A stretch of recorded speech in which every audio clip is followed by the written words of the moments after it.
Manen? Sore. Oke, baik. Ini sudah 74 peserta, mungkin kita tunggu sekitar 2 menit lagi ya, kakak-kakak, untuk peserta lainnya, untuk gabung di webinar pada kali ini.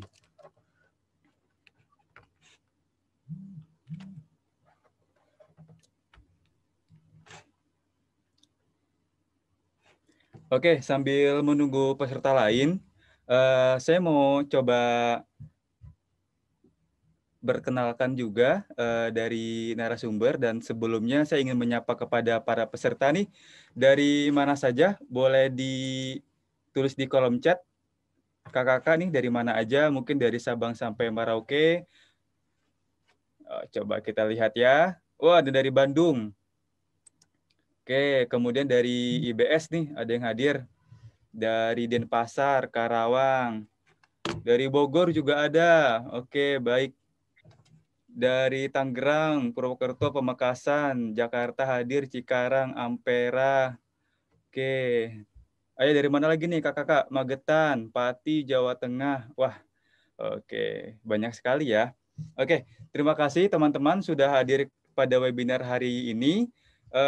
Saya dengan Ilham dari tim sertifikasiku yang akan membantu teman-teman untuk webinar hari ini sebagai moderator ya, teman-teman. Oke, sebelumnya saya ingin menyapa kepada dua narasumber yang sudah hadir pada hari ini. Halo, selamat sore dengan Kak Reno, Kak Alex. Selamat sore. Sore. Oke, baik. Sudah ini ya Kak, sudah siap ya untuk kita memberikan edukasi dan pengalaman kakak-kakak nih untuk di seputar karir manajemen risiko. Sudah ready ya Kak ya? Siap, ready. Oke, baik. Baik, jadi teman-teman, pada webinar kali ini sangat spesial, karena webinar kali ini kita akan membahas seputar peluang karir, yang dimana peluang karirnya itu di manajemen risiko. Mungkin ada teman-teman yang sudah mengambil CRA dari sertifikasiku, atau ada teman-teman yang mau ngambil nih skema sertifikasiku untuk manajemen risiko. Nah, di teman-teman pasti juga penasaran ya, kira-kira untuk manajemen risiko apa sih gunanya, kemudian peluang karirnya di industri manapun. Nah, itu akan kita bahas hari ini bersama dua narasumber yang sudah berpengalaman di bidangnya, teman-teman. Nah, kemudian untuk selanjutnya, bagi teman-teman yang nanti ingin menanyakan ya kepada narasumber atau kepada saya selaku moderator, teman-teman bisa menuliskan di kolom chat atau teman-teman bisa langsung menyalakan video teman-teman dan audionya yang nanti akan teman-teman tanyakan ke narasumber kita. Seperti itu. Dan untuk link hari ini, link pendaftaran akan kita share ya teman-teman di akhir acara. Dan saya nanti akan juga memberitahukan mengenai pelatihan yang sedang berjalan plus promo-promo yang akan teman-teman dapatkan hari ini ya untuk mengikuti webinar pada hari ini. Oke, sebelumnya saya ingin memperkenalkan dari Kak Alex ya. Halo Kak Alex, selamat sore Kak. Sore, Mas. Oke, nah teman-teman untuk Kak Alex ini sangat bagus sekali nih teman-teman. Mungkin kalau teman-teman lihat di Google ya atau misalkan di LinkedIn, di mana Kak Alex Kurniawan ini sudah banyak juga nih gelar yang beliau punya, terlebih di CRA, RSA dan juga CSA ya Kak Alex ya. Ya. Oke, dan di sini juga beliau sebagai Direktur Penunjang Pendidikan di P3K atau PPPK Petra. Ini masih berjalan ya? Atau sudah ini, Pak Alex? Saya sekarang di dana pensiun.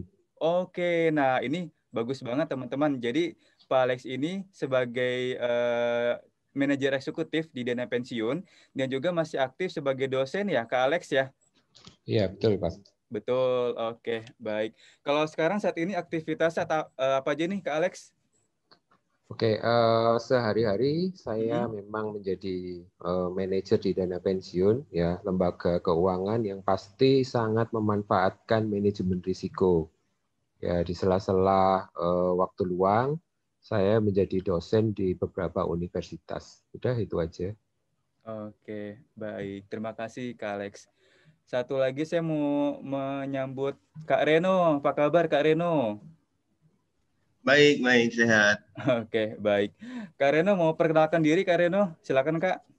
Boleh, kenal, mohon izin memperkenalkan diri. Nama saya Reno Vanca Sapio.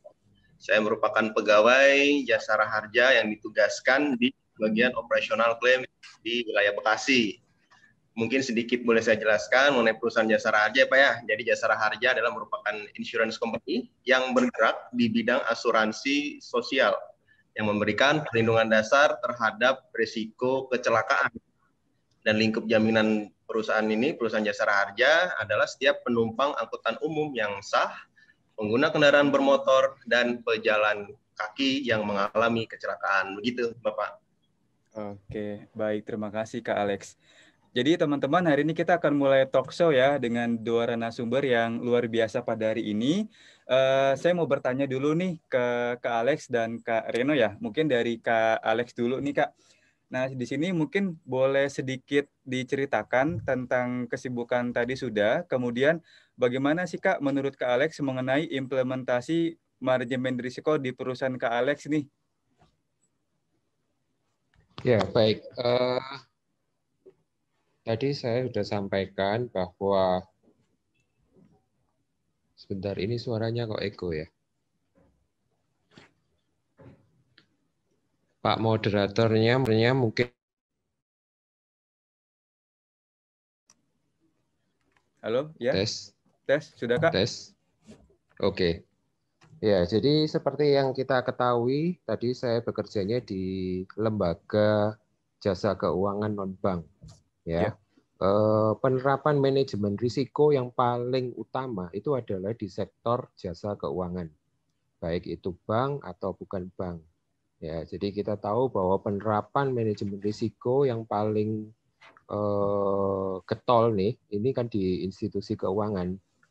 Jadi kalau implementasinya di tempat saya ya pasti manajemen risiko itu sangat-sangat diperlukan dan diawasi dengan ketat oleh regulator ya, otoritas jasa keuangan. Mungkin ini mirip juga dengan di tempat Mas Reno nanti di insurance ya. Insurance pun juga diawasi oleh OJK. Nah, kalau memang pada waktu saya di PPPK Petra, manajemen risiko ini tidak terlalu menonjol. Kenapa? Karena ini kan korporasi. Kalau korporasi framework-nya itu manajemen risikonya itu luas banget.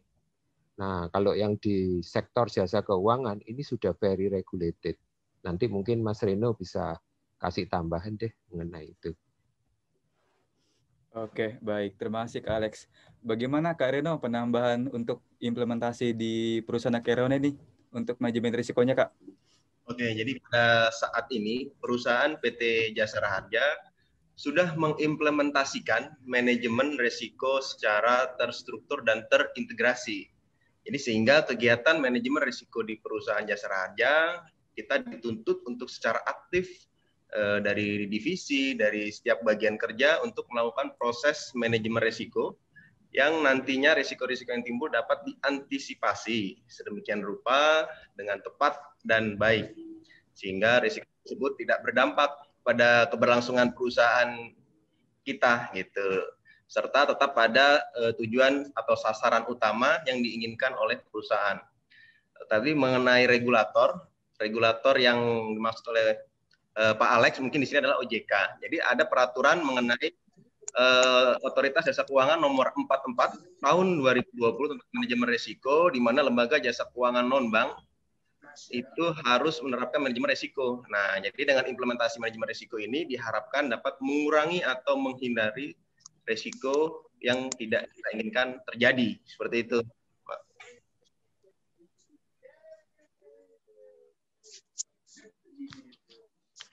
Oke, baik. Terima kasih Kak Alex dan Kak Reno untuk jawabannya. Selanjutnya saya ingin menanyakan juga nih untuk Kak Reno juga dengan Kak Alex. Di sini pertanyaannya adalah apa sih kira-kira salah satu tantangan yang dihadapi seorang manajemen risiko, Kak Alex dan Kak Reno? Oke, kan kita tahu kalau risiko ini sebenarnya adalah dampak dari ketidakpastian. Kalau kita berbicara ketidakpastian ini, ya, salah satunya ini kan kita istilahnya itu sebenarnya risiko ini kan tidak bisa dihindari, pasti terjadi, ya. Yang kita bisa lakukan adalah seperti yang dikatakan Mas Reno tadi, bahwa kita ini memitigasi terhadap perusahaan, ya. Jadi kalau kita saat ini dituntut untuk menghadapi perubahan, yang salah satunya manajemen risiko ini berhubungan dengan perubahan yang demikian cepat, maka kita sebenarnya tantangannya adalah ya kita berpacu dengan waktu, dengan tantangan tersebut. Kalau mungkin beberapa tahun yang lalu booming ini HP itu HP Nokia, terus kemudian BlackBerry. Tapi sekarang kita nggak lihat kan HP Nokia dan BlackBerry. Ya itu karena apa? Karena mereka nggak bisa memitigasi perubahan itu dengan cepat, sehingga akhirnya tertinggal. Nah, ini yang kita nggak mungkin, dana pensiun PPPK Petra mungkin yang berkepentingan dengan dana pensiun ini kan hanya PPPK Petra saja. Tapi kalau seperti Mas Reno, Jasara Harja, yang berkepentingan kan masyarakat luas nih. Nah, kita kan nggak berharap bahwa dalam satu jangka waktu tertentu kita nggak dengar lagi nih nama Jasara Harja. Kan nggak begitu. Yang diharapkan kan adalah membuat bahwa perusahaan ini bisa menjadi sustainable. Nah, mungkin tantangan-tantangan itu yang harus dihadapi, dan ujung-ujungnya penerapan manajemen risiko ini kaitannya mungkin dengan budaya risiko, ya. Budaya risiko ini adalah bagaimana kita mengenal nilai, keyakinan, pengetahuan, dan pemahaman tentang risiko yang pasti nanti akan mempengaruhi pola pikir kita secara kolektif sebagai satu kesatuan dalam organisasi. Ya, mungkin tantangannya yang paling besar jelas adalah perubahan, ya, memitigasi perubahan. Mungkin seperti itu, Mas. Oke, baik. Terima kasih Kak Alex. Tapi kalau menurut Kak Alex, ini kira-kira untuk risiko boleh tidak sih Kak yang kita abaikan Kak? Atau misalkan risiko itu kita boleh anggap semua masalah atau bagaimana seperti itu Kak? Kita boleh nggak sih Kak menganggap itu diabaikan Kak Alex? Sebenarnya kalau kita berbicara tentang risiko, kita harus berpikir secara global, ya. Iya. Ya, semua ancaman dan semua dampak dari kemungkinan yang merugikan perusahaan kita, itu kita harus hindarkan. Dan istilahnya berarti kita nggak boleh mengabaikan sedikit risiko pun. Ya, kalau kita mengabaikan risiko berarti kita membuka sedikit celah terhadap kemungkinan perusahaan tersebut akan berdampak. Kalau kita pikirkan dampak itu sekarang mungkin dampaknya kecil, tapi mungkin 5 atau 10 tahun lagi dampaknya akan menjadi seperti bola salju yang semakin besar. Ya, jadi kalau menurut saya ya kita nggak boleh mengabaikan, tapi kita akan penuh keterbatasan. Ya, ya jelas pasti risiko itu adalah segala sesuatu yang saat ini kita bisa perhitungkan, saat ini kita bisa anggap itu sebagai ancaman. Kalau belum dianggap sebagai ancaman, ya berarti belum dianggap sebagai risiko. Mungkin gitu, Mas. Oke, baik Kak Alex, terima kasih. Kalau dari Kak Reno, ini kira-kira Kak Reno ada nggak sih Kak untuk tantangan manajemen risiko di Jasara Harja, Kak Reno? Baik, jadi kalau di Jasara Harja, tantangan dari seorang manajemen risiko itu adalah kita dituntut untuk memiliki integritas yang tinggi, serta ketelitian, serta akuntabilitas. Seperti yang tadi dikatakan oleh Pak Alex, bahwa apabila kita tidak memiliki integritas, resiko yang harusnya itu dapat kita mitigasi, yang awalnya kecil, yang awalnya hanya tidak berdampak langsung terhadap keberlangsungan perusahaan, akan menjadi bola salju yang besar yang menimpa perusahaan kami gitu. Jadi integritas yang tinggi, baik itu mau risiko kecil maupun risiko besar, tetap diperlakukan secara sama. Jadi baik itu mau risiko yang berdampak negatif terutama kan, tapi yang berdampak positif itu juga harus benar-benar kita pahami dengan baik.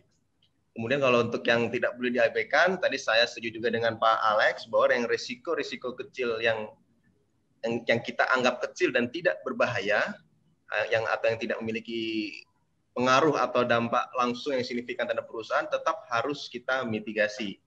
Karena apabila kita melakukan pemeliharaan risiko, kita akan memiliki pengendalian yang tepat apabila risiko tersebut terjadi. Tapi kalau kita tidak melakukan manajemen risiko, maka risiko-risiko yang tidak kita melakukan pemeliharaan akan menjadi bom besar, yang bom waktu di dalam perusahaan, seperti itu, Bapak. Baik, jadi kesimpulannya baik dari dana pensiun dengan jasa harja tidak ada satupun risiko yang diabaikan ya Kak ya. Dan semua perusahaan pasti ada tantangannya sendiri ya Kak ya, betul ya? Pasti. Betul. Pasti. Oke, baik. Betul. Baik, selanjutnya nih Kak, ini terkait juga dari silabus dari kita nih Kak untuk manajemen risiko, yang dimana kan di sini kita menganut dari ISO 31000 nih Kak, tahun 2018. Nah, di sini apakah ISO 31000 tersebut ini memadai untuk kebutuhan perusahaan dalam penerapan IRM atau Enterprise Risk Management di perusahaannya Kak Reno? Bagaimana Kak? Nah, jadi kalau menurut pendapat saya, ISO 31000 ini tentu sangat memadai dalam memenuhi kebutuhan perusahaan dalam menerapkan IRM atau Enterprise Risk Management. Yang mana dengan adanya integrasi proses manajemen risiko, baik itu dari top manajemen hingga ke bawah, dengan melakukan tahapan-tahapan yang sistematis dan berurutan, akan memberikan peningkatan kualitas pengambilan keputusan. Jadi dengan IRM ini, pimpinan ini ada dasar-dasarnya untuk mengambil suatu keputusan. Apakah langkah yang diambil oleh pimpinan beresiko atau tidak mengundang resiko? Ini kan berkaitan dengan apa yang diinginkan oleh tujuan perusahaan. Kemudian dengan IRM, menurut saya juga dapat membantu manajemen dalam pengambilan keputusan yang strategis. Karena seperti yang kita ketahui kan di dalam regulasi POJK juga menetapkan adanya risiko strategis. Apabila kita tidak menerapkan manajemen risiko, maka risiko strategis itu juga akan menjadi kelemahan dalam diri kita. Sebenarnya kalau saya umpamakan dalam perumpamaan, IRM ini lebih kepada seperti kita mengendarai motor. Kita personnya, kita sedang mengendarai motor, sedangkan IRM ini adalah helm, jaket, sepatu. Dimana kalau kita ada kemungkinan potensi kecelakaan, kita terjatuh, kita tidak terluka atau cedera parah. Jadi IRM ini yang ditawarkan oleh IRM ini sangat melindungi baik itu dari perusahaan ataupun mau dari SDM yang kita miliki. Seperti itu, Pak. Oke, berarti implementasi ISO 31000-nya seperti itu ya di jasa harja ya, Kak Reno ya. Baik, kalau dari dana pensiun, bagaimana nih Kak Alex untuk implementasi ISO-nya kita Kak, 31000 tahun 2018? Oke, kerangka kerja manajemen risiko ini kan ada banyak ya, bukan hanya 31000, ISO 31000 ya. Tapi yang kita tahu bahwa ISO 31000 ini adalah sistem yang generik ya. Artinya generik ini bisa diterapkan pada setiap perusahaan. Pada setiap perusahaan ini punya kaitan yang sangat kuat. Kenapa ini akhirnya bisa diterapkan di dana pensiun atau di jasa harja?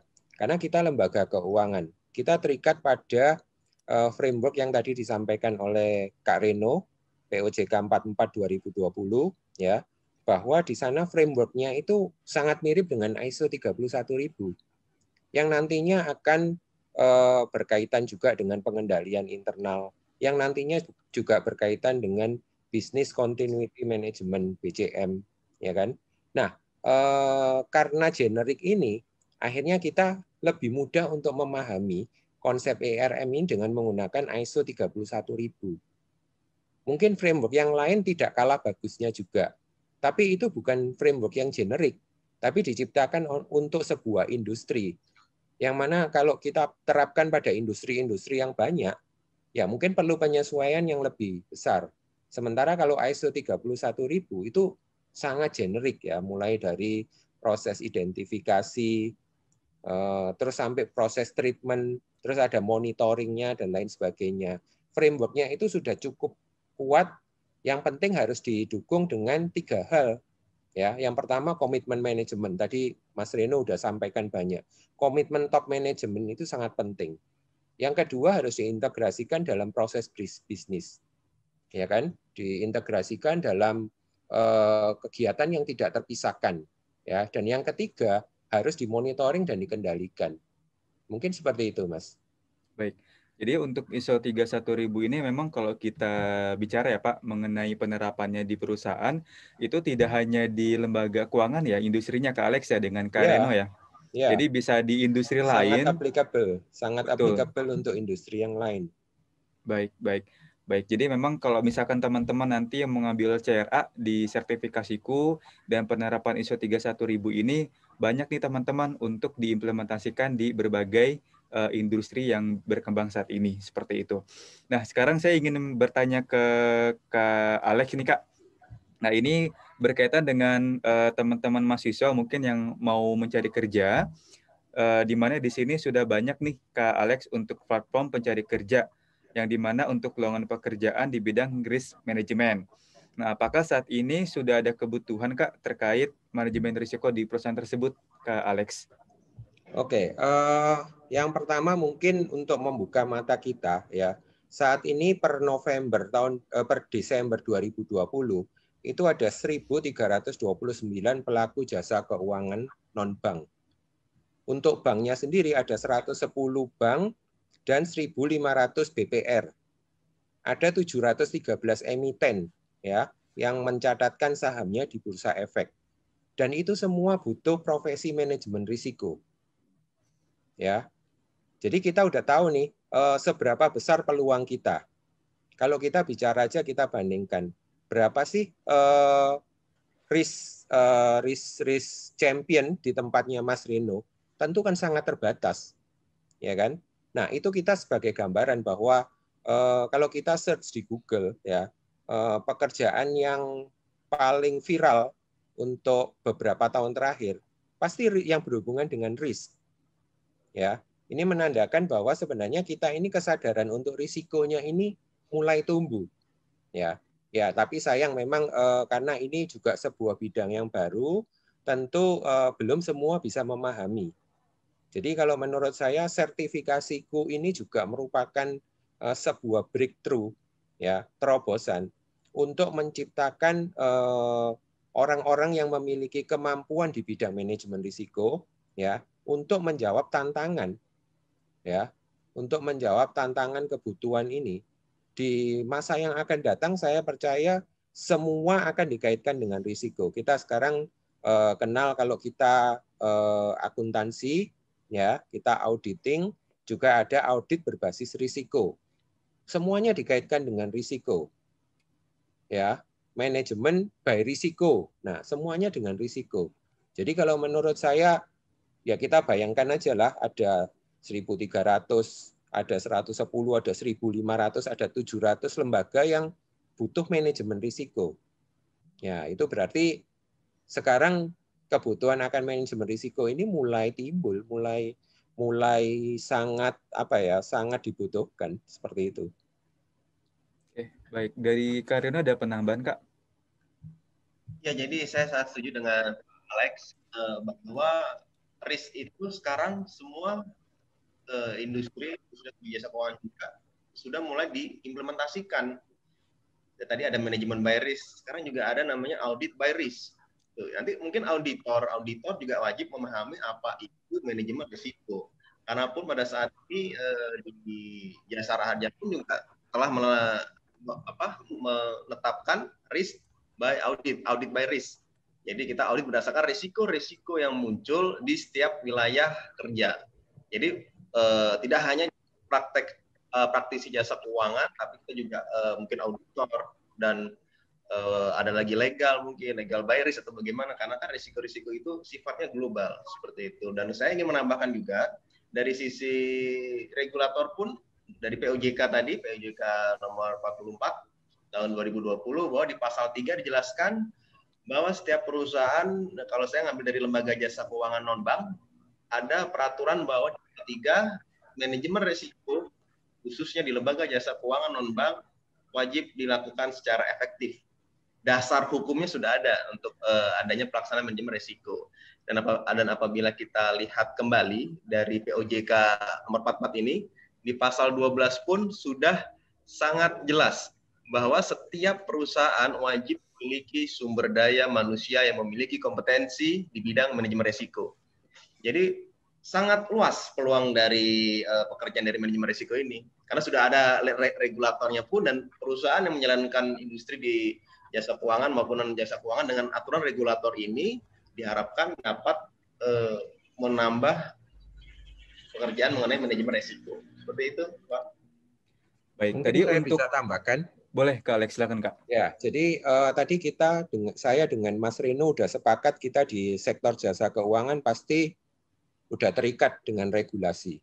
Tapi coba bayangkan, kita bicara aja emiten. Emiten bukan semuanya lembaga jasa keuangan, tapi mereka juga perlu memitigasi risiko loh. Mereka juga memerlukan profesi manajemen risiko ini. Walaupun tidak terikat pada framework peraturan, tapi kebutuhannya itu udah muncul, ya. POJK 44, terus kemudian untuk perbankan itu ada POJK-nya sendiri dan lain sebagainya. Itu hanya mengatur risiko-risiko paling banyak 9 risiko. 8 risiko, 9 risiko. Tapi kalau di perusahaan, yang namanya perusahaan, itu risikonya itu lebih dari 9. Ada banyak risiko. Risiko default, risiko apalagi yang nggak termasuk di dalam risiko sektor jasa keuangan. Nah, ini kan berarti kebutuhannya memang benar-benar sangat mendasar untuk kita mengetahui manajemen risiko. Mungkin itu tambahannya. Oke, baik. Kalau menurut Kak Alex nih Kak, dengan yang kita pelajari di perguruan tinggi ya Kak, atau di kampus, kan mungkin ada kurikulum nih Kak untuk manajemen risiko. Nah, apakah ada perbedaan nih Kak antara yang kita pelajari di kampus sama kita dapatkan di sertifikasiku Kak untuk CRA-nya Kak Alex? Oke, saya cukup mengamati apa ya istilahnya kurikulum pengajaran manajemen risiko di kampus, dan mereka lebih menekankan juga kepada manajemen risiko sektor jasa keuangan. Ya, jadi menurut saya sangat align, sangat cocok dengan sertifikasiku. Hanya karena pengajaran di kampus ini kan sifatnya theoretical, ya. Tapi kita mengetahui sertifikasiku memberikan pengetahuan praktis, ya.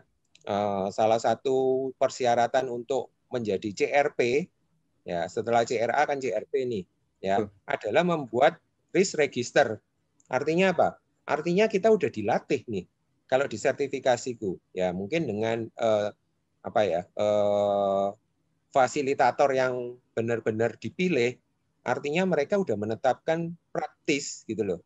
Jadi sebenarnya untuk mempelajari manajemen risiko, kita nggak harus tunggu di kampus. Di kampus oke, memang kita harus mengikuti salah satu prasyarat. Tapi yang saya tahu dari jargon-jargon sertifikasiku, kalau kita bisa mencapai sesuatu yang lebih, kenapa kita nggak capai? Kenapa kita hidup bersantai-santai, ya kan? Untuk mencapai sesuatu yang sebenarnya kita capai. Dan menurut saya sertifikasiku ini agak terlambat. Kenapa? Karena beberapa puluh tahun lalu saya nggak dapatkan itu. Kalau seandainya kita udah ada sertifikasiku sejak lama, mungkin kita udah lebih maju, langkah lebih maju. Mungkin seperti itu. Baik, baik. Terima kasih Kak Alex.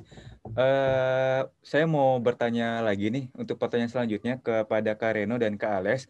Kalau untuk Kak Reno nih Kak, menurut Kak Reno, kelebihan mempelajari dan menguasai manajemen risiko itu apa sih Kak Reno? Dan untuk Kak Alex, kira-kira menurut Kak Alex ada nggak kesulitan bagi kita dalam belajar atau menguasai manajemen risiko? Seperti itu. Dari Kak Reno silakan Kak. Baik, tadi kalau kelebihan, tadi benar apa yang dikatakan oleh Pak Alex juga, bahwa dalam materi perkuliahan kan theoretical, sangat teoritik. Berdasarkan ISO ini risiko adalah gini-gini, gitu kan. Sedangkan kalau di dalam perusahaan, dunia kerja, manajemen risiko ini dapat meningkatkan kemampuan perusahaan dalam mengelola risiko dan meminimalkan kerugian dari perusahaan. Dengan penguasaan manajemen risiko ini, ilmu kita juga dapat memberikan solusi yang inovatif terhadap risiko yang ditemui. Jadi kita mempelajari manajemen risiko, kita dihadapkan pada suatu kasus.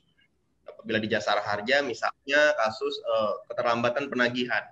Apabila kita memiliki kompetensi dalam manajemen risiko, kita pasti akan membuat risk registernya apa, kemudian identifikasi resiko, analisis resiko, evaluasi, dan hingga nantinya menghasilkan sebuah solusi untuk memitigasi dari resiko yang sedang kita hadapi. Salah satunya kemarin kita juga membuat solusi inovatif dengan menggunakan manajemen resiko, yaitu membuat sistem penagihan, di mana kita bisa membuat penagihan dari rumah sakit itu lebih cepat dan reliable. Nah, jadi mungkin kalau saya tidak belajar manajemen resiko, saya juga tidak dapat memitigasi hal tersebut karena saya tidak mengetahui tahapan-tahapan yang bagaimana sih cara menghadapi resiko yang ada. Mungkin seperti itu, Pak, kelebihannya manajemen resiko ini. Oke, baik. Jadi memang untuk kelebihannya cukup banyak ya, Kak Reno ya, dari kita mempelajari manajemen risiko ini. Dan bagi teman-teman mahasiswa yang sudah belajar di kampus nih, tentunya mungkin hanya tadi dijelaskan oleh Kak Alex, hanya teori aja, tapi dengan adanya sertifikasiku, teman-teman udah bisa belajar juga nih sambil praktek seperti itu, dan ilmunya ditambah lagi. Kalau dari Kak Alex tadi, Kak, mengenai kesulitannya, kira-kira apa saja nih, Kak Alex? Kita belajar manajemen risiko ini kan sebenarnya agak berbeda dengan kita belajar matematika. Ya, artinya semua udah pasti 1 ditambah 1 sama dengan 2. Ya, tapi kalau kita belajar manajemen risiko, ini kan kita mempelajari kemungkinan, ya kan? Apa yang di mata kita anggap sebagai ancaman belum tentu dianggap sebagai ancaman oleh pihak lain. Jadi kesulitannya sebenarnya adalah karena kita harus peka. Kita harus peka terhadap hal-hal yang bersifat mengancam sebuah perusahaan. Tadi sudah dijelaskan oleh Mas Reno, ya. Ada manfaat untuk mempelajari manajemen risiko adalah dengan memitigasi pendapatan. Nah, kalau misalkan si orang yang belajar manajemen risiko tadi tidak peka, maka dia agak kurang bisa mengaitkan dengan pendapatan tadi. Yang dianggap sebagai risiko adalah kemungkinan kalau orang itu nggak bayar. Bukan orang itu membayar tapi terlambat. Ya, nah, jadi kesulitannya adalah pasti kalau kita agak kurang menyukai hal-hal yang bersifat detail, tentu akan agak sulit mempelajari manajemen risiko. Karena orang manajemen risiko pasti kemana-mana bawa kertas nih. Dia lihat sesuatu dianggap ancaman, dia sudah masukkan itu ke dalam risk register. Dan kita mulai dari ancaman yang kita lihat sehari-hari. Bukan ancaman yang teoretikal di buku, kan bukan seperti itu. Ya, itu mungkin kesulitannya dalam belajar manajemen risiko. Tapi saya mau meyakinkan bahwa kalau kita dalam belajar, tentu tidak ada hal yang disebut sulit. Karena semuanya melalui proses. Seorang profesional di bidang keuangan sekalipun, dia tidak dilahirkan dengan kemampuan yang luar biasa. Dia harus mempelajari itu. Jadi menurut saya manajemen risiko bisa dipelajari dan harus dipelajari oleh semua orang. Mungkin seperti itu, Mas. Oke, baik. Terima kasih Kak Alex atas masukannya, Kak. Sebelum saya teruskan, Kak Alex dan Kak Reno, saya mau informasi ke teman-teman yang sudah hadir di hari ini. Jadi teman-teman jangan leave dulu ya teman-teman, karena untuk mendapatkan e-certificate dari kami, teman-teman harus mengisi link pendaftaran ya, yang nanti link pendaftarannya akan kita berikan di akhir acara. Dan saya nanti akan memberikan ke teman-teman semua ada promo dari sertifikasiku, dan juga ada kuis-kuis nih teman-teman, yang dimana teman-teman bisa mendapatkan hadiahnya, itu berguna untuk teman-teman mengikuti pelatihan di sertifikasiku. Dan selanjutnya saya mau bertanya ke Kak Reno dan Kak Alex nih, Kak. Nah, di sini untuk pertanyaan saya adalah, di sini kan Kak Reno dengan Kak Alex ini sudah mengambil CRA, Kak ya, di sertifikasiku.com.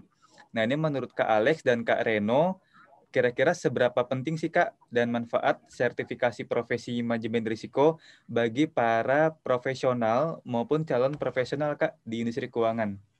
Monggo, mungkin dari Kak Reno atau Kak Alex? Mas Reno dulu deh. Ayo, Kak. Jadi kalau mungkin tadi bicara tentang profesional dan non-profesional, tentu profesional biasanya yang kita sudah bekerja dihadapkan dengan kasus-kasus yang bisa dikatakan cukup besar.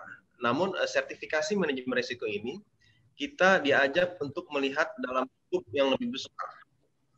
Makanya ini penting karena sebelum kita melakukan manajemen risiko, kita harus mengetahui bagaimana visi dan misi dari perusahaan atau visi dan misi dari kita untuk melakukan manajemen risiko.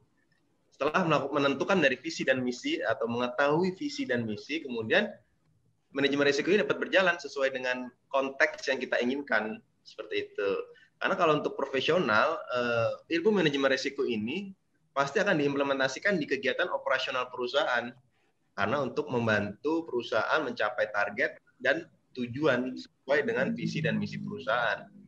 Jadi kalau untuk profesional mungkin lebih ke situ arahnya. Tapi kalau untuk yang calon profesional, seperti yang tadi saya katakan bahwa kebutuhan perusahaan saat ini terhadap manajemen risiko dapat dikatakan mempunyai kebutuhan SDM yang sangat tinggi. Dan didasari dengan adanya ketentuan-ketentuan yang ada, manajemen risiko harus dilaksanakan dengan orang yang berkompeten. Tentu ini akan menjadi nilai positif, nilai tambah dari Bapak dan Ibu yang ingin mengikuti sertifikasi di manajemen risiko untuk dapat bersaing lebih di dalam, khususnya di industri jasa keuangan. Begitu, Bapak. Oke, Alex, ada baik. pendapat lain mungkin, Pak Alex? Oke, kalau dari saya sebenarnya apa yang disampaikan oleh Mas Reno tadi itu sudah cukup menjawab semuanya. Ya, jadi artinya kalau kita mau apa sih yang disebut profesional? Profesional adalah orang yang menekuni sebuah profesi. Dan kalau tadi Mas Ilham sudah menyampaikan bahwa yang ditekankan adalah calon profesional industri keuangan, otomatis yang namanya manajemen risiko itu adalah ilmu yang pertama kali harus dipelajari selain dari kemampuan profesional keuangannya sendiri. Kenapa? Karena kita tadi bicara, Mas Reno udah paparkan begitu dalam bahwa risiko itu kan sebuah dampak. Ada risiko yang dampaknya positif, ada yang dampaknya negatif. Kalau yang dampaknya positif, apakah kita diamkan begitu saja? Sebenarnya tidak, apalagi yang negatif. Nah, untuk mempelajari itu sebenarnya sangat perlu adanya sebuah ilmu yang semacam sertifikasiku adakan, ya semacam pengetahuan praktis buat rekan-rekan yang ingin berprofesi di bidang keuangan, itu pasti sangat diperlukan. Mungkin seperti itu. Baik, baik. Terima kasih Kak Reno dan Kak Alex. Buat teman-teman, ini saya ada satu pertanyaan terakhir untuk narasumber. Jadi teman-teman yang mau bertanya boleh di list dari sekarang nih mau bertanya apa. Dan kalau teman-teman sudah ada yang ingin ditanyakan boleh di kolom chat kita. Nanti akan saya bantu untuk ini ya, untuk ditanyakan ke narasumber. Tapi kalau teman-teman mau langsung melalui live video dan live suaranya silakan nanti. Oke, ini ada pertanyaan terakhir dari saya nih, Kak Alex dan Kak Reno. Ini mungkin dari sebelum kakak ngambil manajemen risiko, Kak ya. Nah, di sini pertanyaan saya, kira-kira kenapa sih nih awalnya dari Kak Alex sama Kak Reno mau mengambil sertifikasi manajemen risiko nih, Kak? Dan apa manfaatnya setelah kakak mengambil sertifikasi manajemen risiko?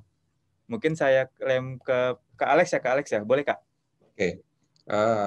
Sebenarnya saya melihat program JRA ini karena sebuah promosi. Saya sebenarnya belum terlalu mengetahui apa sih risiko-risiko yang kita akan hadapi di industri keuangan pada waktu itu. Tapi dengan belajar CRA, ya, saya mulai memahami bahwa risiko itu bukan semua hal yang kita bisa lihat. Tapi dari hal yang sebenarnya kita nggak bayangkan itu juga bisa menjadi risiko. Ya. Dan manfaatnya memang terus terang buat saya sekarang menjadi melihat perusahaan itu dengan kacamata yang sedikit berbeda. Ya. Artinya bahwa perusahaan itu adalah tempat yang kita harus lindungi.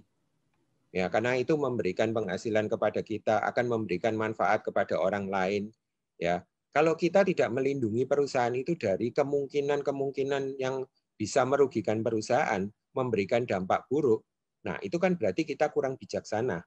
Ya, artinya dalam semua agama pasti mengajarkan bahwa kita harus bertanggung jawab. Ya, nah itu artinya bahwa saya mendapat banyak manfaat dari CRA ini. Bahkan sebenarnya saya lagi berpikir-pikir mau ambil CRP, hanya waktunya mungkin yang masih agak nabrak kiri kanan. Ya, jadi sangat penting dan sangat bermanfaat. Baik, terima kasih Kak Alex. Kalau dari Kak Reno, ini bagaimana Kak awalnya Kakak mau mengambil sertifikasi manajemen risiko dan manfaatnya apa nih Kak sampai dengan sekarang Kak Reno? Silakan Kak. Ya, jadi kalau saya kan pekerjaan yang bergerak di bidang social insurance ya. Jadi kita ketahui bahwa dalam insurance banyak resiko-resiko yang dihadapi.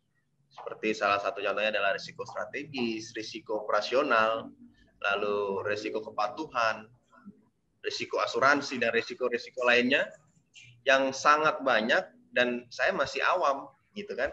Jadi karena saya masih awam, saya tertarik untuk mengenai belajar resiko, bagaimana caranya melakukan manajemen resiko, dan akhirnya saya mengambil sertifikasi di CRA, di sertifikasiku gitu. Jadi manajemen resiko ini menurut saya sertifikasi ini sangat penting karena kita diajarkan seperti yang tadi Pak Alex katakan, kita melihat dengan skup yang berbeda. Dan kita hanya lihat perusahaan udah untung nih. Nah, itu kita harus lihat kembali. Untung ini ada resiko dari balik keuntungannya enggak gitu kan? Apakah nanti ada seperti corona. Corona ini kan resiko yang tidak dapat kita ketahui kan, resiko pandemi. Saya tidak pernah meregisterkan resiko-resiko pandemi karena ini hal resiko yang jarang terjadi. Namun dengan manajemen resiko yang tepat, pasti kita bisa mengantisipasi dari resiko-resiko yang ada seperti itu. Namun kalau untuk manfaatnya, ini jujur pengalaman pribadi saya setelah mengikuti sertifikasi CRA, evaluasi risk register di wilayah Bekasi berangsur-angsur menjadi baik. Dikarenakan pembelajaran dari sertifikasi itu melalui CRA. Nah, jadi manfaatnya ini besar sekali. Apalagi sekarang juga online kan. Jadi di mana aja bisa gitu. Gitu, Pak. Oke, baik. Terima kasih Kak Reno. Jadi memang sangat luar biasa kayak manfaatnya. Seperti itu. Oke, baik. Untuk para peserta, nanti di akhir acara juga sebelum kita tutup, kita akan foto bareng. Jadi nanti semuanya diharapkan mengaktifkan video ya. Kita akan foto bareng, nanti akan kita posting di Instagram sertifikasiku. Dan ini saya mau coba pilih ke 2-3 orang nih. Kalau ada peserta, kakak ingin bertanya, silakan diaktifkan audio dan videonya. Baik, yang mau bertanya siapa? Silakan. Bisa langsung saja. 1, 2, 3. Ada yang mau bertanya langsung?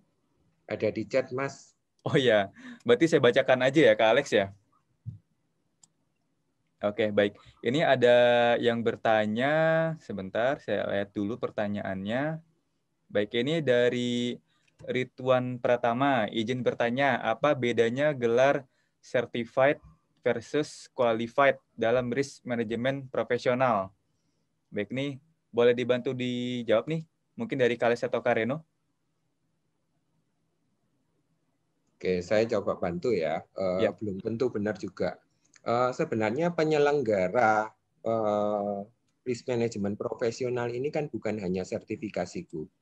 Kebetulan di sertifikasiku menyelenggarakan pendidikan yang berbasis ISO 31000.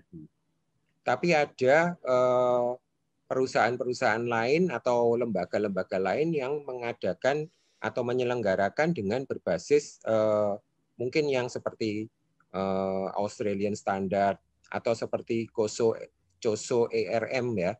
Nah, itu mungkin mereka bisa memberikan gelar yang berbeda-beda. Tapi intinya adalah sebenarnya bukan perbedaan antara certified dan qualified. Yang penting adalah kita bisa memahami risiko ya dengan lebih baik, dengan terus kemudian pada akhirnya kita bisa membuat risk register. Kenapa kita bisa membuat risk register? Karena dari risk register mungkin nanti Mas Reno bisa jelaskan apa sih fungsinya risk register ya. Nanti akhirnya akan menuju kepada risk treatment-nya. Yang nanti akhirnya juga akan menentukan sikap perusahaan terhadap kondisi seperti itu. Nah, itu mungkin yang bisa jadi saya jawab. Jadi saya nggak bisa membedakan antara certified dan qualified ya. Itu mungkin hanya berbeda di jenjang, hanya berbeda di penyebutan gelarnya saja. Tapi ilmunya mungkin yang penting adalah bagaimana kita bisa istilahnya itu mendaftar, mengidentifikasi risiko, menyatakan dalam risk register, dan kemudian akhirnya menentukan risk treatment-nya. Mungkin seperti itu, Mas. Baik, terima kasih Kak Alex. Kak Reno, mungkin saya coba di pertanyaan selanjutnya ya Kak Reno ya. Ini dari Kak, ini agak panjang juga nih Kak, dari Kak Sylvester Adi Surya. Di sini sepertinya kurang lebih bagaimana cara meramalkan risiko-risiko yang tak terduga. Karena mungkin di sini sepertinya tak terduganya dari kasus pandemi ya Kak ya. Nah dari pandemi ini mungkin terjadi kesulitan. Nah setelah itu bagaimana nih Kak cara kita meramalkan risiko-risiko tersebut Kak Reno? Silakan Kak. Baik, jadi kalau menurut saya resiko-resiko yang tidak bisa diramalkan tentu kita mengalihkan kepada resiko yang lain, jadi ke resiko finance.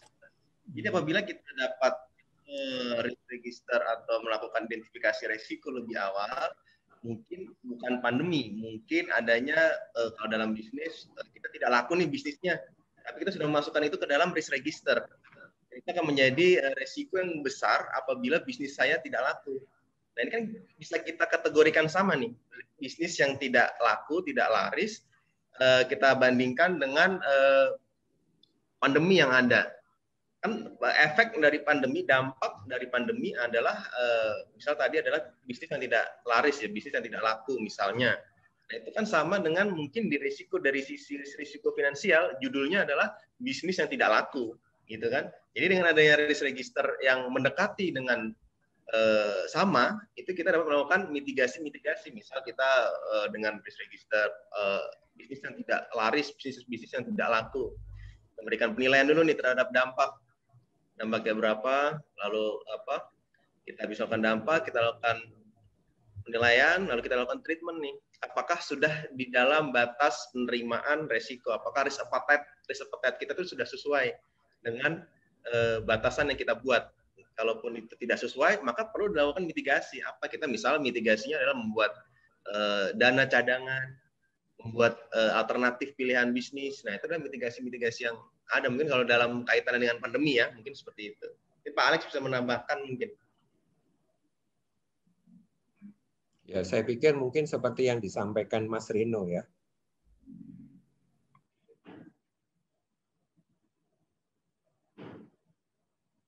Mas Ilham, saya tertarik pertanyaannya dengan Kak Galih nih. Oh iya, ya. Silakan Jadi Kak. sebaiknya sertifikasi apa saja yang harus dipunyai untuk bisa berkompeten dan membangun perusahaan di bidang investasi dan pengelolaan dana nasabah non-bank. Ya, mengambil AWP, GWP, CTA, CSA, WMI, apakah sudah cukup? Kalau menurut saya sebenarnya yang namanya cukup dalam ilmu, ya itu tidak akan pernah cukup. Ya, semua ilmu yang kita pelajari itu pasti kita memiliki kegunaan masing-masing. Ya, tapi menurut saya ya lebih baik kita memfokuskan diri pada satu bidang tertentu terlebih dahulu. Ya, one at a time. Jadi kalau kita misalkan datang ke sebuah pesta, dalam pesta tersebut kita disuguhkan kambing guling masing-masing satu orang satu ekor dan kita harus menghabiskannya. Apa yang kita lakukan? Ya makan satu suap setiap waktu. Kita nggak mungkin terus kemudian kambing guling itu kita masukkan semuanya ke dalam mulut kita. Yang terjadi apa? Mungkin kita akan mati kekenyangan. Atau sebelum kenyang kita udah mati karena tersedak. Kan seperti itu. Ya. Jadi menurut saya ilmu yang pertama kali kita harus pelajari adalah manajemen risiko. Bagaimana kita bisa mengetahui risikonya? Risiko terhadap nasabah kita atau risiko terhadap kita. Dan itu yang harus dimitigasi. Sementara kalau Kak Galih mau mengambil AWP, GWP, CTA, CSA, semuanya sangat bagus. Semuanya akan sangat mendukung. Mungkin seperti itu, Mas. Baik, kalau dari Kak Reno, kira-kira ada penambahan Kak? Untuk sertifikasi, kira-kira apa aja nih harus diambil? Apakah harus CRA atau harus juga dengan ngambil AWP, QWP? Bagaimana Kak Reno? Baik, saya menemukan sertifikasi CRA setelah saya mengambil beberapa sertifikasi lainnya. Karena berdasarkan pengalaman saya juga ada sertifikasi asuransi, lalu ada APP, QWP, ternyata ada hal yang masih kurang, di mana kita mengidentifikasi resiko. Nah, ini caranya gimana nih? Kan saya harus mulai dari awal nih, saya harus mencari wadah, saya harus mencari bagaimana mengimplementasikan ilmu-ilmu yang dimiliki dengan baik. Nah, dengan adanya risiko yang ada seperti Certified Risk Associate ini, CRA ini, merupakan langkah awal untuk menyambungkan ilmu-ilmu yang kita miliki. Karena dasar, emang benar seperti yang Pak Alex bicarakan, bahwa dasar dari semua dasar ilmu, khususnya di jasa keuangan atau jasa keuangan non-bank adalah risiko. Jangankan di jasa keuangan, di kehidupan pribadi pun kita juga dihadapkan dengan resiko. Resiko akan memilih mobil, resiko akan memilih rumah, apakah banjir, apakah biaya perawatan yang kita hadapi. Bahkan di pasar modal pun dalam permainan investasi itu juga ada resikonya yang harus kita analisis juga. Bagaimana debt equity ratio-nya, bagaimana fundamental perusahaannya, resikonya dalam jangka berapa tahun, apakah akan berkembang ataukah akan turun, seperti itu. Jadi menurut saya sih memang fundamentalnya seperti yang tadi Pak Alex katakan memang benar, adanya manajemen resiko seperti itu. Baik, terima kasih Kak Reno dan Kalau Kak saya Alex. tambahkan lagi, boleh Kak? Kalau saya tambahkan lagi, hidup kita ini kan penuh risiko. Kita berangkat kerja pun juga ada risiko. Risiko ditabrak mobil dan lain sebagainya. Nah, itulah yang salah satunya juga dilindungi oleh Jasa Raharja kan? Betul. Ya. Mitigasi risiko itu bisa salah satunya dengan mengalihkan risiko itu kepada pihak lain. Nah, kalau kita nggak memiliki pemahaman risiko yang seperti ini, ya hidup kita akan ya udahlah kalau ditabrak ya udah nasib. Kan bukan seperti itu yang kita inginkan. Ya, mungkin itu tambahannya, Mas.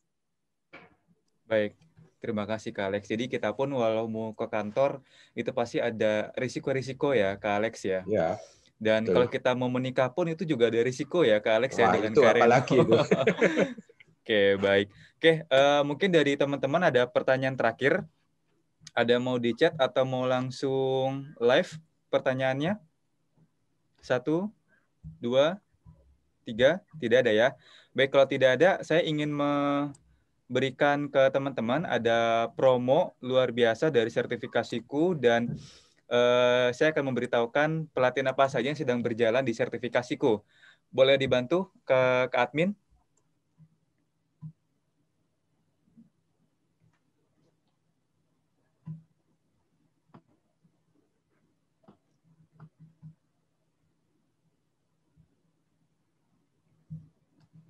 Baik, di sini teman-teman kita dari sertifikasiku ada kelas pelatihan yang sedang berjalan dan promosi di sertifikasiku.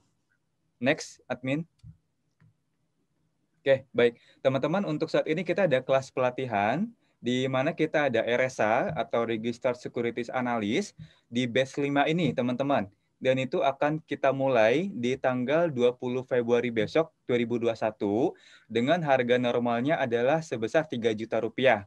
Sudah termasuk dengan pelatihan dan uji kompetensi, teman-teman.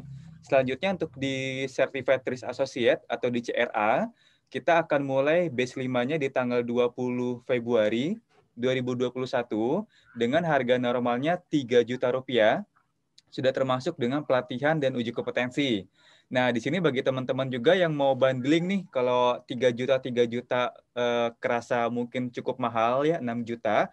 Kita ada paket bundling itu untuk RSA dan CRA yang bisa teman-teman ambil di batch 5 atau di batch 6 nanti salah satunya dengan harga promo hanya Rp4.999.999. Ini 9-nya lebih 1 ya, teman-teman ya. Oke, jadi teman-teman bisa lebih hemat 2 juta nih, teman-teman, kalau ambil paket bundling.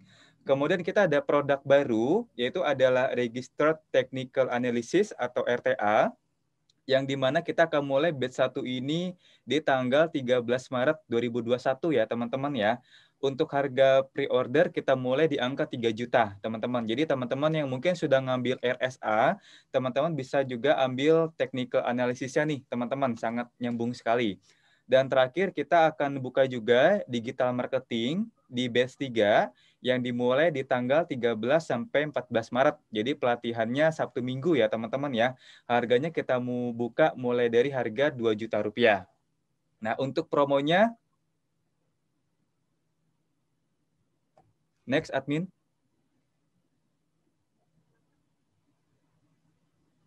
Baik. Oke. Untuk promo di sini adalah dari kelas pelatihan yang berjalan saat ini, kita akan memberikan kepada teman-teman yang sudah mengikuti pada webinar hari ini, kita berikan voucher senilai Rp1.000.000, teman-teman. Nah, ini untuk semua peserta, yang di mana 1 juta ini terdiri teman-teman bisa dimanfaatkan dengan 200.000 mengikuti RSA atau CRA atau digital marketing atau RTA dan 2 pelatihan dan BNSP. Masing-masing 100.000. Nah, teman-teman semua di sini berkesempatan untuk mendapatkan voucher ini yang berlaku sampai dengan besok ya, teman-teman ya.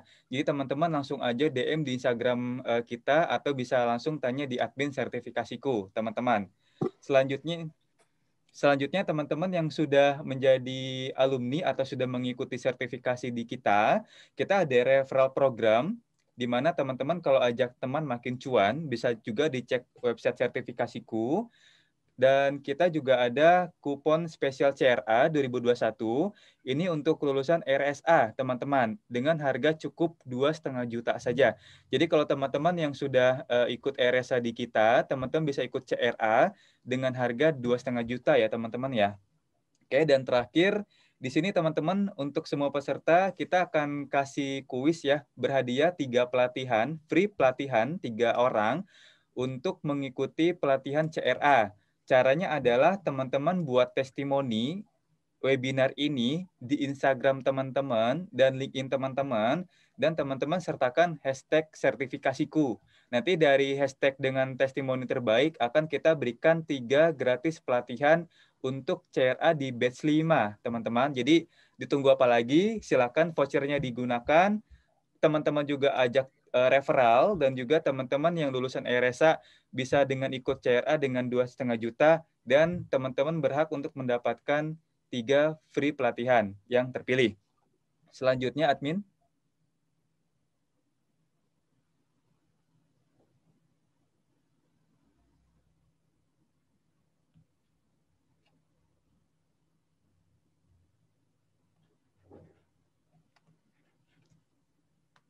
Oke, mungkin itu saja teman-teman yang kita bagikan. Teman-teman nanti bisa menghubungi admin sertifikasiku atau bisa DM di Instagram kita ya, sertifikasiku.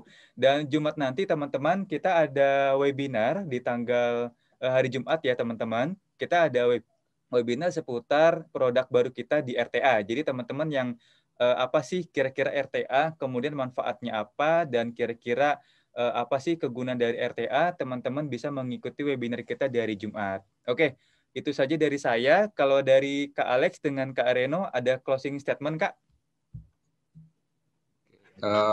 Saya ingat ada sebuah kutipan, ya. Bicaranya seperti ini. A ship in harbor is safe, but that is not what ships are built for. Ya, jadi kalau kita punya kapal, kapal itu di pelabuhan itu pasti aman. Tapi bukan itu kan tujuan kita membuat kapal. Kapal itu harus mengarungi samudra, melawan ombak untuk mendapatkan hasil. Nah, sama. Ini risiko itu juga begitu. Kalau kita ingin mendapatkan sesuatu tanpa ada risiko, kita mungkin akan dapatnya hanya sedikit. Tapi kalau kita mengenal risiko dan kita terus kemudian membalancekan antara risiko dan hasil, ya, maka kita bisa dapat lebih, ya. Nah, salah satunya adalah kita mungkin bisa menggunakan sertifikasiku. Sertifikasiku ini menyediakan sarananya, ya. Bagi rekan-rekan jangan ragu-ragu untuk mengikuti sertifikasiku. Mungkin closing statement saya seperti itu, Mas.